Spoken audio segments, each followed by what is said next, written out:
আপনি যে কোম্পানিটা দেখেন সেই কোম্পানির মালিক আমি না, আমি কর্মচারী রাকিব মালিক। সে যে এত বড়লোক ভাবে সেটা কাউকে জানাতে চায় না।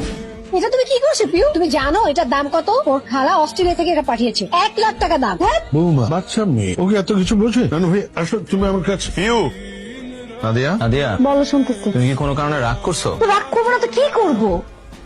হ্যাঁ, ভাইয়া ভাবিরা কি পরিমাণে অপমান করলো সবার সামনে। 4-5 হাজার টাকা দিয়ে তুমি একটা গিফট কিনে দিলা। এই খেলাটা না কিনে এত দামি খেলা তো কিনে দিতে পারতাম, তাই না? আমি বলছিলাম তোমাকে, না সেটা করলাম না। ভাবে ভাই বোনেরা থাকে বিদেশে, সবসময় জুনাককে দামি দামি গিফট কিনে দেয়, আর আমি তোর ফুপু ফুপু হয়ে আমি কি গিফটটা দিলাম? কথা তো শোনাবে। ভাইয়া ঠিকই বলছে, সবসময় সামির ভাইয়ের উপর ভরসা করে থাকি, জীবনটাই পার হবে চুলা ঠেলতে ঠেলতে। কি বলতেছো তুমি? ঠিকই বলতেছি। শোনো, তুমি একটা কাজ করবা, তুমি বাবাকে বলবা যে তোমাদের গ্রামের একটা জমি আছে, সেই জমিটা বিক্রি করে তোমাকে যাতে কিছু টাকা দেয়, এটা দিয়ে একটা বিজনেস শুরু করো, কিছু একটা করো। কি বিজনেস করবা সেটা যদি তোমার বুদ্ধিতে না আসে, তুমি সামির ভাইকে জিজ্ঞেস করো, তার কাছ থেকে একটা বুদ্ধি নাও। ও, সেই বুদ্ধি নিতে তো তোমার আবার কষ্ট হয়ে যাবে, তুমি পারবা না বুদ্ধি নিতে। তাহলে আমি তাকে ফোন দিই, আমি জিজ্ঞেস করি কি বুদ্ধিতে করা যায় বিজনেস। পাগল হয়ে গেছো নাকি? হ্যাঁ, পাগল হয়ে গেছি, একদম পাগল হয়ে গেছি।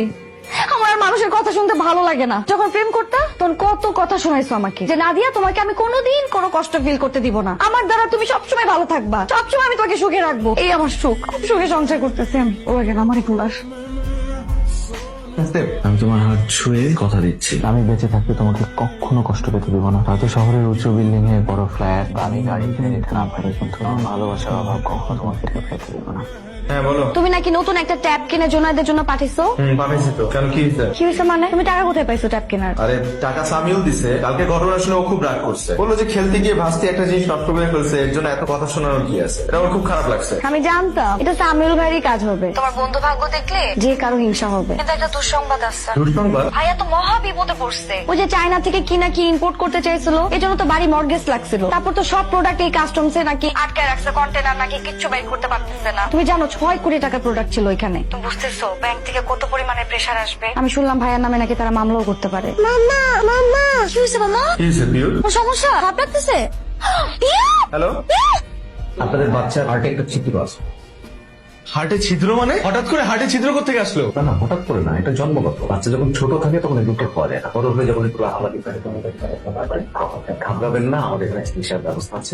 ওপেন হার্ট সঙ্গে ওপেন হার্ট? কি বলতেছেন আপনি? এতটুকু ছোট বাচ্চার ওপেন হার্ট কি করে হয়? এটা ছাড়া এটা করতে হবে, দ্রুতই করতে হবে। কিছু খরচাপাতি ব্যাপার আছে, তাই কমা লাগবে। টাকার ব্যবস্থা হয়ে যাবে, প্লিজ আমার মেয়ে অপারেশনের ব্যবস্থা করে রাখতে। নাদিয়া, টাকার বিষয় বলবা? হ্যাঁ টাকাটা কিভাবে জোগাড় করবা তাই তো? ভাইয়ের কাছ থেকে তো চাইতে পারবো না, ভাইয়া তো নিজেই ডুবে বসে আছে ব্যবসা নিয়ে। কার কাছে চাইতে হবে? সামিউল ভাই আছে তো, সামিউল ভাই, তার কাছে চাইতে হবে, তার কাছে চাইতে হবে। না, আমি তুমি কি চাইতে পারবো না তাই তো? লজ্জা লাগবে তোমার কাছে চাইতে, তাই না? আচ্ছা চাইতে হবে না, এমনি সময় তো সবসময় চাও, সবকিছু করো তাকে দিয়ে। এখন আমার মেয়ের অপারেশন তুমি চাইতে পারবা না, ওর চাইতেও হবে না। তোমার যদি এতই লজ্জা লাগে, এতই যদি তুমি কিছু করতে না পারো, আমি দরকার তার সাথে কথা বলবো। পিউ এখন কেমন আছে? আলহামদুলিল্লাহ ভাইয়া। আলহামদুলিল্লাহ, শুনে একটু সাহস পেলাম। সামিউল ভাই, আপনি যে উপকারটা আমাদের করলেন, এই ঋণ আমরা কিভাবে শোধ করবো বলুন ভাই? এখনকার যুগে আপনার মতো মানুষ পাওয়া মানুষের ভাগ্যের ব্যাপার। আপনি যদি আমাদেরকে এতগুলো টাকা না দিতে, আমরা হয়তো আমাদের মেয়েটাকে বাঁচাতে পারতাম না। ভাবি আমি সরি, আমি একটা কথা আপনার কাছে গোপন করেছি ভাবি।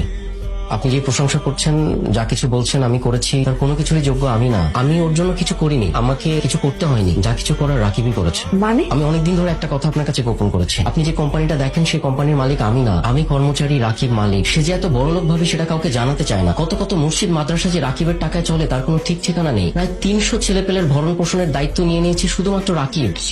বলছেন সামিউল ভাই, রাকিব এগুলা? এটাই সত্যি। আপনার কাছে বিশ্বাস নাই হতে পারে, কোনো পৃথিবীর কাছে অবিশ্বাস্য লাগলেও এটাই সত্যি। কিন্তু ও আমাদের কাছে কেন লুকাবে? কারণ ওর মনে একটা ভয় আছে। ভয়? কিসের ভয়? রাকিব মধ্যবিত্ত জীবন চায়। ও মনে করে এত অর্থ, বিত্ত, বৈভব, প্রাচুর্য এই সবকিছু থাকলে ওর যে মধ্যবিত্ত জীবনের যেই লোভ, যেই সুখ, যে ভালোবাসা, পারিবারিক বন্ধন, খুনসুটি এই সবকিছু হারিয়ে যাবে। কি সুন্দর করে আপনারা সুখ দুঃখ ভাগ বাটোয়ারা করেন, এই কিছুই আর থাকবে না।